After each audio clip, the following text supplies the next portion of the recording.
ایک پہاڑی گاؤں میں ایک غریب کسان رہتا تھا۔ اس کے پاس کھیت زیادہ نہ تھے اور نہ ہی مال مویشی، بس ایک ہی بکری تھی۔ لیکن یہ بکری کوئی عام بکری نہیں تھی، وہ سفید برف جیسی چمکتی تھی۔ اس کی آنکھوں میں سنہری روشنی دمکتی اور گلے میں ایک ننھی سی گھنٹی بندھی رہتی تھی۔ کسان نے کبھی کسی کو نہیں بتایا تھا کہ یہ بکری جادوئی ہے، کیونکہ وہ جانتا تھا لالچی لوگ اسے چھیننے کی کوشش ضرور کریں گے۔ یہ بکری جب بھی میں میں کرتی تو کسان کے سامنے تازہ سبز گھاس اور دودھ کے برتن آ جاتے۔ کسان نے ہمیشہ شکر ادا کیا اور کبھی بکری کا راز کسی پر ظاہر نہ کیا۔ ایک دن گاؤں میں قحط پڑ گیا، بارش نہ ہوئی، کھیت سوکھ گئے اور لوگ بھوک سے پریشان ہو گئے۔ کسان کے دل میں رحم آیا، اس نے اپنی بکری کو کہا، پیارے رب کی نشانی، آج اپنی طاقت سے لوگوں کی مدد کرتے ہیں۔ بکری نے خوش ہو کر میں کی اور اچانک اس کے سامنے اناج کے ڈھیر، دودھ اور سبزیاں ظاہر ہو گئیں۔ کسان نے سب گاؤں والوں میں بانٹ دیے، لوگ حیران رہ گئے اور کسان کی تعریف کرنے لگے۔ لیکن کچھ لالچی لوگ سوچنے لگے کہ آخر یہ سب آیا کہاں سے؟ انہی میں سے ایک شخص حاکم گاؤں بھی تھا، جو دولت اور طاقت کا پجاری تھا۔ اس نے جاسوسوں کو کسان کے پیچھے بھیجا۔ جلد ہی اسے پتہ چل گیا کہ سب کچھ اس جادوئی بکری کا کمال ہے۔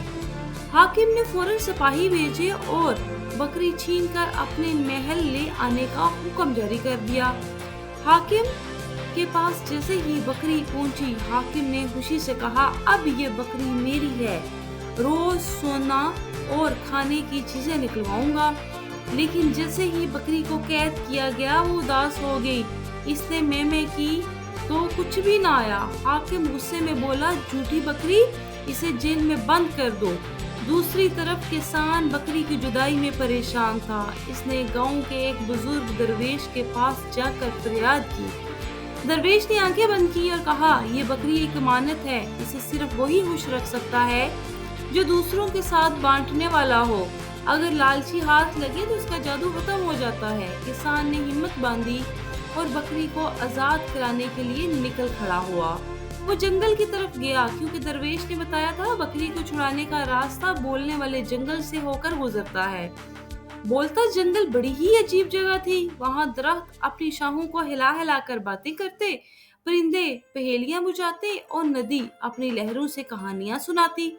جنگل کے دروازے پر ایک بڑا اور پرانا برگد کا درخت بولا، اے مسافر، اگر اپنی بکری واپس چاہتے ہو تو پہلے ہمارے امتحان پورے کرو۔ کسان نے حامی بھر لی۔ درخت نے کہا، پہلا امتحان ہے سچائی۔ اگر تم دل سے سچے ہو تو یہ پھول اپنے ہاتھ میں تھامو، ورنہ یہ مرجھا جائے گا۔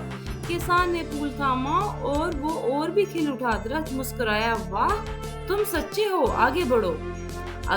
اگلی ہی منزل پر ایک ندی نے راستہ روک لیا اور بولی، اگر دوسروں کے ساتھ بانٹنے کا جذبہ ہے تو میرا پانی خود بہہ کر تمہیں راستہ دے گا۔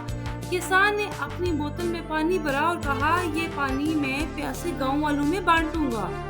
یہ سنتے ہی ندی کے بیچ میں سے ایک خشک راستہ بن گیا اور کسان پار ہو گیا۔ آخر میں ایک عقاب آ کر بولا، تیسرا امتحان ہے ہمت کا۔ حاکم کے محل میں جانا آسان نہیں، اگر ڈر گئے تو بکری ہمیشہ قید میں رہے گی۔ کسان نے مضبوط آواز میں کہا، میں اپنی امانت واپس لاؤں گا۔ عقاب خوش ہوا اور اسے پر دے کر بولا، یہ پر تمہیں اڑنے کی طاقت دیں گے۔